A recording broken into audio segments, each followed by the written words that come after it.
ঈদ মোবারক সবাইকে সবাইকে ঈদুল আজহার শুভেচ্ছা জানাই। আজকে তো ঈদের দিন।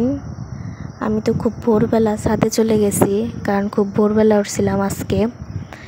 গিয়েই তো প্রথমে এটার দিকে চোখ পড়ছে আমার। এর আগে একটা ফুটছে, এটা হচ্ছে হাইব্রিড যে অলকানন্দা সেটা। আর তারপরে 11টার পর একবার ছাদে গেছি, তখন তো ভীষণ রোদ ছিল।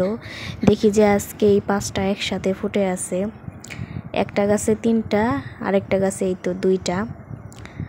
আমি তো ভিডিও না করে পারবো না, কারণ এই ফুলটা যে আমার এত পছন্দের, আর সামনে থেকে দেখতে যেটা এত সুন্দর, মানে এত ভ্যারিয়েশন যে আছে জবা ফুলের, এই জন্য এই ফুলটা আমার অনেক প্রিয়।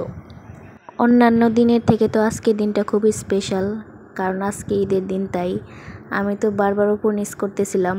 নিচে তো মাংস বানাইতেছিল, আর ছাদে উঠে আমি কতগুলো ছবি তুলছি ফুলের, সেগুলোও ভিডিওর সাথে অ্যাড করে দিলাম আপনাদেরকে দেখানোর জন্য। সবাই সুস্থ থাকবেন, ভালো থাকবেন। আল্লাহ হাফেজ।